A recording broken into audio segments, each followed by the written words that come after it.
Soekarno. Nama Bapak Proklamator Indonesia ini dikenal di seluruh pelosok negeri, bahkan hingga kancah internasional. Beberapa pemimpin negara dunia mengaku kagum akan sosok Presiden pertama Indonesia, Bapak Insinyur Soekarno ini.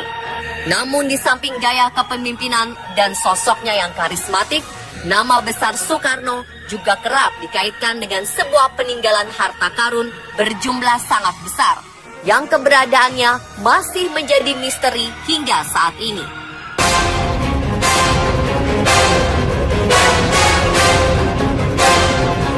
Mungkin sebagian dari Anda juga pernah mendengar tentang harta karun peninggalan Soekarno untuk bangsa Indonesia ini. Ada yang percaya jika harta karun tersebut tersebar di beberapa wilayah di Indonesia dan dijaga oleh makhluk gaib. Sebagian besar lainnya percaya kepada informasi yang lebih logis yang mengatakan jika harta karun tersebut ada di luar negeri, yakni di sebuah bank di Swiss. Dan ada juga yang tidak percaya sama sekali. Bagi sebagian besar yang percaya, harta ini disebut-sebut sebagai harta amanah milik negara Indonesia, yaitu berupa emas batangan seberat 57.000 ton. Jika diuangkan, emas tersebut bernilai sekitar 1.900 miliar dolar Amerika atau sekitar 24.700 triliun rupiah. Bukan jumlah yang sedikit memang.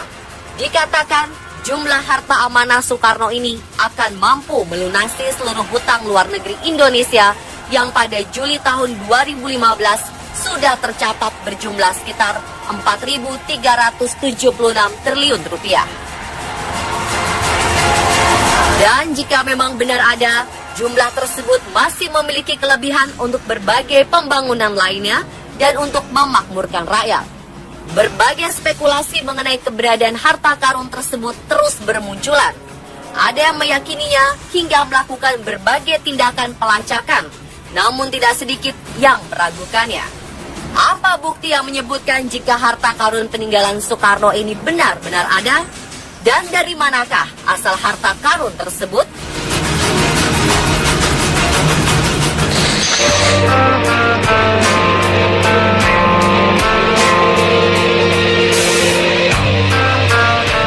Perjanjian The Green Hilton Memorial yang kabarnya berlangsung di Jenewa, Swiss pada November 1963 menjadi sebuah peristiwa penting yang berkaitan dengan harta amanah Soekarno tersebut.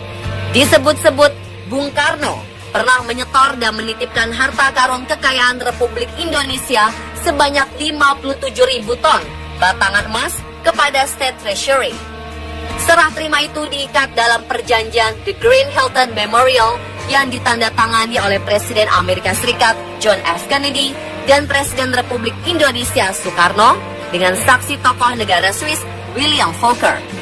Poin penting dari perjanjian itu adalah diakuinya 50% keberadaan emas murni batangan milik RI yang tersimpan di luar negeri, yaitu sebanyak 57.150 ton dalam kemasan 17 paket emas oleh pihak Amerika Serikat sebagai pihak pertama. Sementara dari pemerintah RI selaku pihak kedua menerima batangan emas itu dalam bentuk biaya sewa penggunaan kolateral dolar yang diperuntukkan untuk pembangunan keuangan Amerika Serikat. Pernyataan lebih penting tentang isi perjanjian itu adalah biaya sewa yang ditetapkan sebesar 2,5% setiap tahun bagi siapa atau bagi negara mana saja yang menggunakannya. Biaya sewa yang ditetapkan tersebut dibayarkan ke sebuah akun khusus bernama The Heritage Foundation atau The HEF yang pencairannya hanya boleh dilakukan oleh Bung Karno sendiri atau persetujuan Sri Paus Vatikan. Sedangkan pelaksanaannya dilakukan pemerintahan Swiss melalui United Bank of Switzerland atau UBS. Berbagai otoritas moneter maupun kaum monetaris menilai perjanjian itu sebagai fondasi kolateral ekonomi perbankan dunia hingga kini. Bagi politikus Amerika Serikat sendiri, The Green Hilton Agreement merupakan perjanjian paling bodoh yang dilakukan pemerintah Amerika Serikat. Karena dalam perjanjian tersebut, Amerika mengakui aset emas bangsa Indonesia. Salah satu penulis bernama Safari Ans dalam bukunya yang berjudul Harta Amanah Soekarno menyebutkan, jika dokumen perjanjian Green Hilton Memorial yang ditandatangani kedua presiden dan seorang saksi dari Swiss ini benar adanya. Namun seperti dilansir dari detik.com pada 8 Mei 2014, meski buku yang ditulis Safari Ans tersebut berdasarkan penelitian selama 10 tahun dan dibuktikan secara perbankan serta valid, seorang sejarawan dan juga peneliti LIPI bernama Asfi Marwan Adam mengatakan jika dirinya ragu dengan dokumen yang dijadikan rujukan Safari itu. Menurutnya, perlu dilakukan pengujian oleh Arsip Nasional Republik Indonesia atau ANRI untuk membuktikan keautentikannya.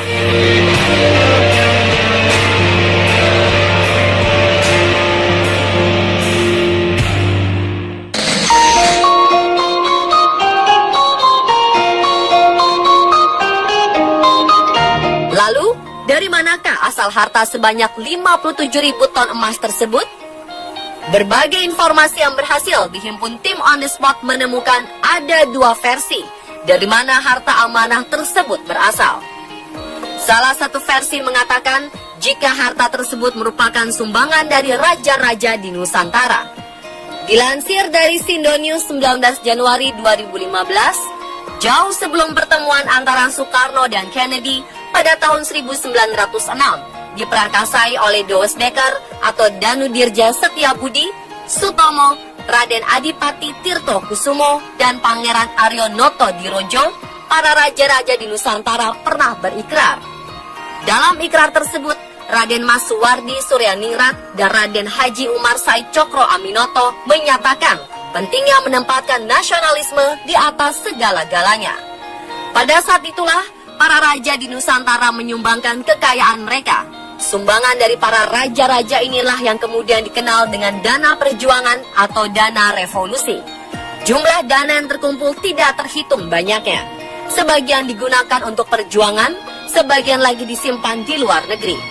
Setelah revolusi kemerdekaan Indonesia pada 17 Agustus 1945, dana revolusi yang kemudian dikenal dengan dana amanah mulai dihimpun kembali berdasarkan Perpu nomor 19 tahun 1960 yang mewajibkan semua perusahaan negara menyetorkan keuntungannya 5%. Dikatakan jumlah uang yang berhasil terkumpul dan tersimpan mencapai ratusan juta dolar.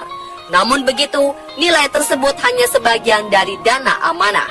Sebagian besar dana yang terhimpun adalah yang tercatat dalam perjanjian The Green Hilton Memorial Agreement Geneva yang ditandatangani di Hotel Hilton Geneva. Versi lainnya mengatakan, jika dana tersebut berasal dari kebiasaan para raja dan kalangan bangsawan saat itu yang pro atau tunduk kepada Belanda lebih suka menyimpan harta kekayaannya. Harta yang disimpan para raja itu biasanya dalam bentuk emas batangan dan tersimpan di bank sentral milik kerajaan Belanda di Hindia Belanda, De Vijfsche Bank, yang merupakan cikal bakal Bank Indonesia. Namun secara diam-diam pihak Belanda memboyong seluruh emas batangan milik para raja-raja dan bangsawan Nusantara tersebut ke negerinya. Namun setelah meletus Perang Dunia II di front Eropa, kala itu wilayah kerajaan Belanda dikuasai oleh pasukan Nazi Jerman, yang kemudian memboyong seluruh harta kekayaan Belanda ke Jerman, termasuk harta simpanan para raja di Nusantara.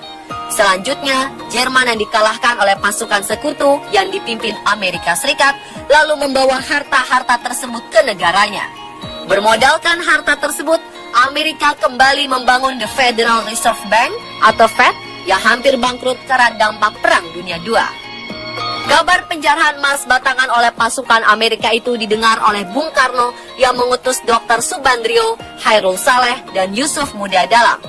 Pihak Amerika dan beberapa negara sekutu saat itu selalu berdalih Perang Dunia masuk dalam kategori force major, yang artinya tidak ada kewajiban pengembalian harta tersebut oleh pihak pemenang perang. Namun dengan kekuatan diplomasi Soekarno, akhirnya berhasil meyakinkan para petinggi Amerika Serikat dan Eropa jika aset harta kekayaan yang diambil alih sekutu itu berasal dari Indonesia dan milik rakyat Indonesia. Di antara fakta yang paling kuat adalah para ahli waris dari nasabah The Vijfsche Bank selaku pemilik harta tersebut yang masih hidup. Dari situ, maka terbagi harta kekayaan masing-masing 50% antara Indonesia dan Amerika Serikat dan pasukan sekutu. Maksud dari pembagian itu adalah 50% berupa 52.150 ton emas murni dijadikan kolateral atau jaminan untuk membangun ekonomi Amerika Serikat dan beberapa negara Eropa yang baru luluh lantak dihajar Nazi Jerman.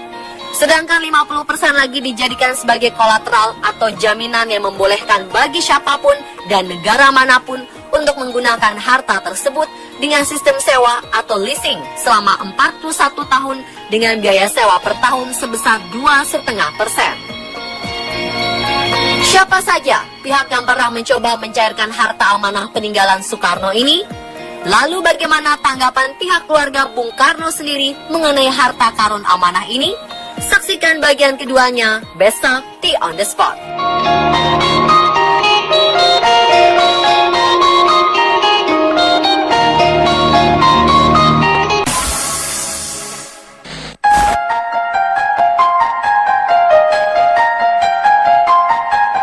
Keberadaan harta karun amanah peninggalan Soekarno masih menjadi misteri hingga saat ini. Sebagian besar percaya jika harta berupa emas tersebut hingga kini masih tersimpan di Union Bank of Switzerland atau UBS atas nama Soekarno sendiri. Beberapa nama yang dikenal dekat dengan Soekarno seperti Suwarno dan Subandrio konon mendapat kuasa untuk bisa mencairkan dana tersebut.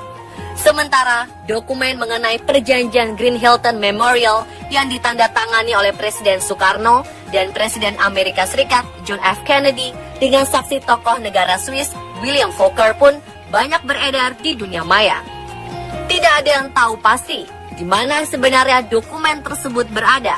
Safari Ans, penulis buku berjudul Harta Amanah Soekarno, pernah menyebutkan jika dokumen asli harta karun tersebut dipegang oleh orang Indonesia yang berada di Eropa. Kabar mengenai keberadaan harta karun yang jumlahnya tidak sedikit ini tentu sangat menarik perhatian banyak orang, termasuk beberapa orang dari luar negeri yang mengaku bisa membantu pemerintah Indonesia untuk mencairkan harta tersebut. Di antaranya adalah seorang mediator keuangan asal Austria bernama Gustav Jobsmann. Jobsmann mengaku dirinya memiliki dokumen pendukung yang menjadi bukti eksistensi harta Soekarno di Bank Swiss. Jobsmann juga mengatakan bisa membantu mencairkan harta Soekarno itu dengan syarat keluarga Soekarno bersedia menginvestasikan semua harta warisan itu di Austria yang saat itu sedang membutuhkan suntikan modal. Jobsmann bahkan mengatakan sudah menghubungi salah seorang keluarga Soekarno bernama Seno Edi Sukanto untuk membicarakan perihal harta itu. Pria ini bahkan pernah diwawancarai oleh wartawan bernama Klaus Ljobinecker yang kemudian berita mengenai adanya peninggalan harta karun Soekarno ini muncul di media negara Austria Kronen Zeitung dalam 2 edisi, yaitu tanggal 17 dan 19 Desember 2012. Seperti dilansir nzherald.co.nz 29 September 2011, aksi yang lebih ekstrim juga dilakukan oleh seorang pria penipu ulung asal Selandia Baru bernama James Lyndon Graham. Tak tanggung-tanggung, ia mengaku sebagai anak angkat dua Presiden RI, Soekarno dan Soeharto. Graham membual telah diadopsi resmi oleh keluarga Soekarno. Ia pun mengaku memiliki kuasa atas harta simpanan keluarga Soekarno senilai 50 juta US dollar dan 100 juta US dollar dalam bentuk emas batangan di Bank Swiss. Kepada para korbannya, Graham mengklaim dekat dengan Interpol. Dalam modus penipuannya, Graham mengatakan butuh uang dari para korbannya untuk mencairkan simpanan keluarga Soekarno di Bank Swiss itu. Graham lantas mendorong korban-korbannya untuk berinvestasi dalam jumlah besar lewat dirinya dengan kesepakatan kompleks. Meski terdengar tak masuk akal, tapi banyak korban terjerat. Sebagian besar korban Graham merupakan investor lanjut usia. Graham menjalankan modus itu selama 10 tahun. Penipu kakap ini sempat ditangkap di Bandara Auckland, Selandia Baru, Juli 2009 saat hendak bertolak ke Singapura. Ia dibebaskan karena membayar uang jaminan dan mengulangi aksi penipuannya lagi. Ketika akhirnya ditangkap lagi dan diproses hukum, Graham dinyatakan bersalah atas 99 kasus penipuan senilai 1,6 juta dolar. Pria berusia 68 tahun itu pun divonis penjara selama 3 tahun 2 bulan. Vonis itu dipotong dari yang seharusnya 6 tahun dengan pertimbangan usia Graham yang sudah tua dan yang menderita beberapa penyakit. Tak hanya di luar negeri, pengklaim juru kunci keluarga Soekarno juga kerap terdengar di dalam negeri. Tahun 2011 misalnya, seorang kakek bernama Zakaria Sukarya Pota yang mengaku berusia 126 tahun dan berasal dari Bolaang Mongondo, Sulawesi Utara mengklaim memiliki sejumlah emas batangan dan surat berharga berisi kekayaan RI yang tersimpan di Bank Swiss. Zakaria juga menunjukkan pedang, tongkat komando, dan 4 emas batangan yang menurutnya milik almarhum Presiden Soekarno. Kakek ini bahkan mengaku memiliki obligasi triliunan rupiah yang dicap dengan tinta emas bergambar Garuda. Obligasi itu dikatakannya siap dicairkan di sebuah bank internasional untuk diberikan kepada negara. Zakaria mengaku punya hubungan darah dengan Presiden Soekarno dan selama 60 tahun belakangan menutupi identitasnya dengan menyamar sebagai petani, pengumpul botol, dan pencari rotan di hutan-hutan Bolaang Mongondo. Yang mengatakan mendapat wahyu untuk membuka semua harta Soekarno itu karena perekonomian Indonesia terpuruk.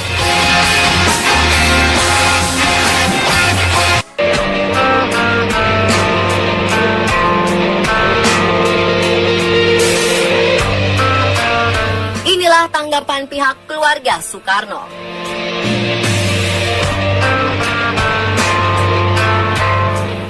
Seperti dilansir oleh beberapa media lokal, Puan Maharani yang merupakan cucu Presiden RI pertama Soekarno menepis kabar soal harta sang kakek yang diberitakan sebuah koran di Austria tersimpan di sebuah bank di Swiss.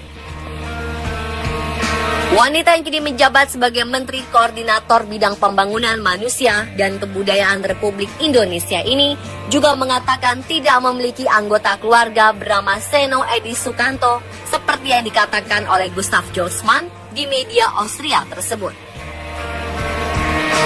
Ia juga mengatakan jika keluarganya tak mau terlibat dan ikut campur soal berbagai pemberitaan lain mengenai harta Soekarno itu. Di kesempatan lainnya, salah satu putri dari Soekarno, yakni Sukmawati Soekarno Putri, pernah mengatakan jika pihak keluarga sering didatangi oleh pihak yang mengaku memiliki dokumen asli tentang keberadaan harta karun Soekarno. Meski demikian, pihak keluarga meragukan keaslian dokumen tersebut dan meragukan adanya harta peninggalan Soekarno sebanyak 57.000 ton emas.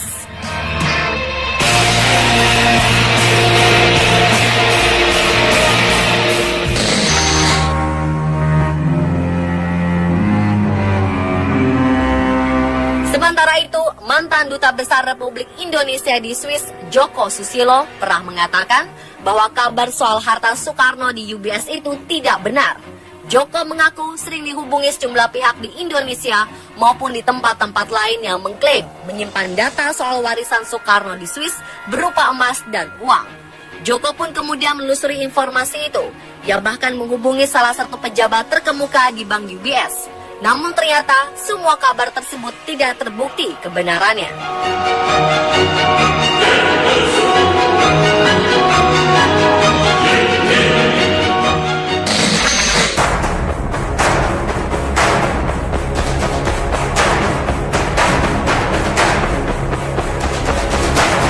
Kabar angin soal harta Soekarno memang tidak pernah jelas. Namun justru mengundang berbagai pihak yang mengaku bisa membantu pemerintah Indonesia mencairkan harta karun tersebut. Bahkan menginspirasi sejumlah penipu dalam menjalankan aksinya. Sebagian orang yang mengaku-ngaku sebagai pewaris Soekarno yang bisa mencairkan hartanya di Bank Swiss pun pada akhirnya tidak bisa membuktikan apa-apa. Sampai saat ini, belum ada kisah lanjutan bahwa mereka telah berhasil mencairkan harta Soekarno tersebut. Dan kisah-kisah ini berlalu dengan cepat seiring angin berhembus.